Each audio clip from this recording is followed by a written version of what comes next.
Bonjour à tous, aujourd'hui je vais vous parler de la personnalité saturnienne, c'est-à-dire des personnes dont Saturne est la planète dominante du thème astral. Donc je vais d'abord vous indiquer quelles sont les caractéristiques du Saturnien, et ensuite je vous indiquerai en quoi Saturne peut-elle devenir une dominante du thème astral.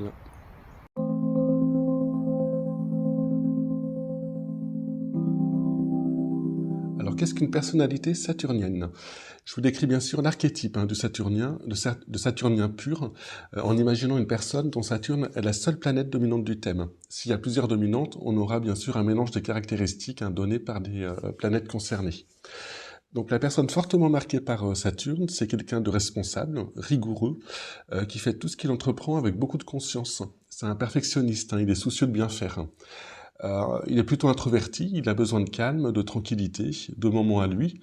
Il a besoin d'assimiler, de digérer, de ne pas aller trop vite dans ses engagements. C'est quelqu'un qui a besoin de temps. Il évolue souvent dans le monde de la pensée, de la philosophie. En général, il est assez sceptique. D'ailleurs, il est souvent déçu par la vie, qui ne correspond pas toujours à ses exigences. Il est à la fois raisonnable et idéaliste. Souvent, il est ambitieux.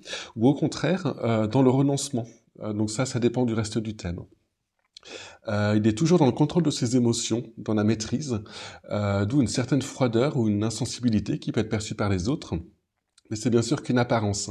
J'ai remarqué que les Saturniens avaient beaucoup d'humour, souvent d'humour un petit peu à froid.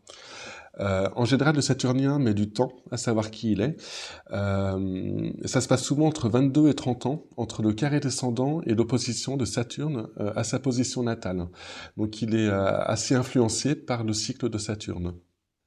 Alors, dans quel cas Saturne est-elle une planète dominante de votre thème? Tout d'abord, si elle est conjointe à l'un des 4 angles du thème ou au maître de l'ascendant. Les angles du thème sont les 4 traits rouges que vous voyez autour du zodiaque. Le plus connu, c'est l'ascendant, mais il y a aussi le point opposé, le descendant, le milieu du ciel en haut et le fond du ciel en bas. C'est un peu l'ossature du thème astral. Donc si dans votre thème, Saturne est situé dans les zones jaunes, donc à moins de 15 degrés de l'un de ces 4 points, il devient une dominante de votre thème, comme on le voit sur ces 4 exemples. Et d'autant plus qu'il est proche de l'angle. Une planète conjointe à un angle est appelée planète angulaire, et c'est d'emblée une planète dominante. Alors même chose si Saturne est conjointe au maître de l'ascendant, c'est-à-dire à la planète ou à l'une des deux planètes qui gouvernent le signe où se trouve l'ascendant. Dans cet exemple, l'ascendant est dans le signe de la balance, le maître de la balance est Vénus, en rose sur la carte. Donc si Saturne se trouve à moins de 10 degrés de Vénus, il devient une planète dominante du thème. Et d'autant plus qu'il en est proche. Et c'est le cas ici, car Saturne est à 6 degrés de Vénus.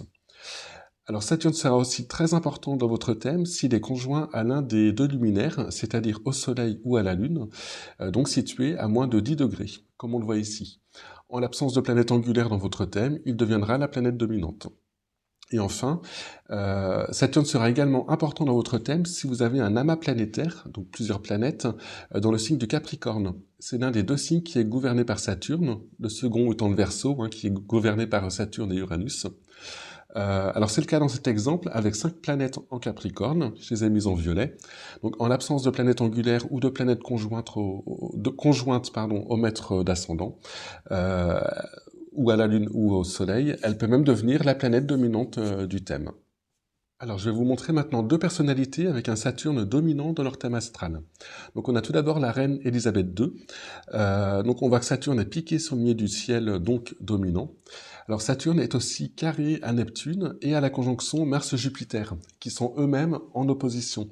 Donc Saturne est ce qu'on appelle une planète apex, car il est situé à la tête de la figure formée par ces trois éléments, qu'on appelle un carré en T, en rouge. C'est le triangle isocèle.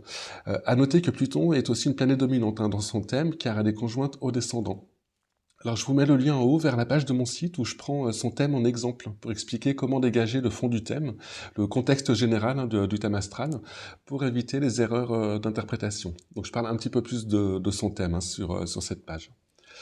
Alors le deuxième exemple, c'est Margaret Thatcher, pour rester au Royaume-Uni. C'est encore un bel exemple de femme saturnienne.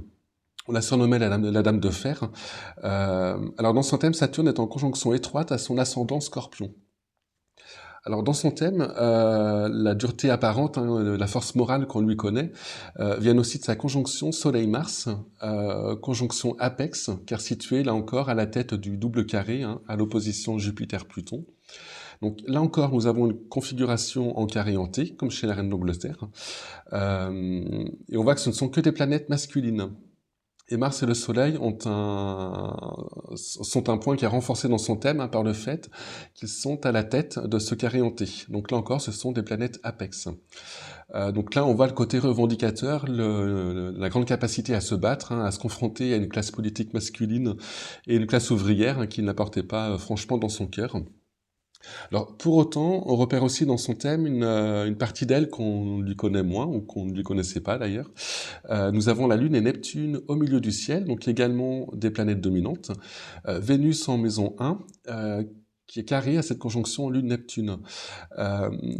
Et cette configuration planétaire également, qu'on appelle un grand trigone, formé par 3 planètes en trigone, donc 3 planètes à 120 degrés les unes des autres. Donc le grand trigone qui forme un triangle équilatéral, donc dans l'élément eau. Alors tout ça, c'est beaucoup plus doux. Il y a même une grande sensibilité avec cette conjonction Lune-Neptune, une vie émotionnelle très forte, mais qu'elle a su gérer et mettre de côté, justement, quand elle rentrait dans la peau de son personnage public. Son ascendant Scorpion qui n'aime pas se dévoiler, et Saturne en plus à l'ascendant qui est dans une maîtrise, tout ça, ça l'a beaucoup aidé à se forger cette armure de façade qui la caractérisait. Mais à l'intérieur, on voit qu'il y avait vraiment autre chose. Donc voilà pour les Saturniens, je vous remercie de m'avoir écouté et je vous dis à très bientôt pour des nouvelles vidéos.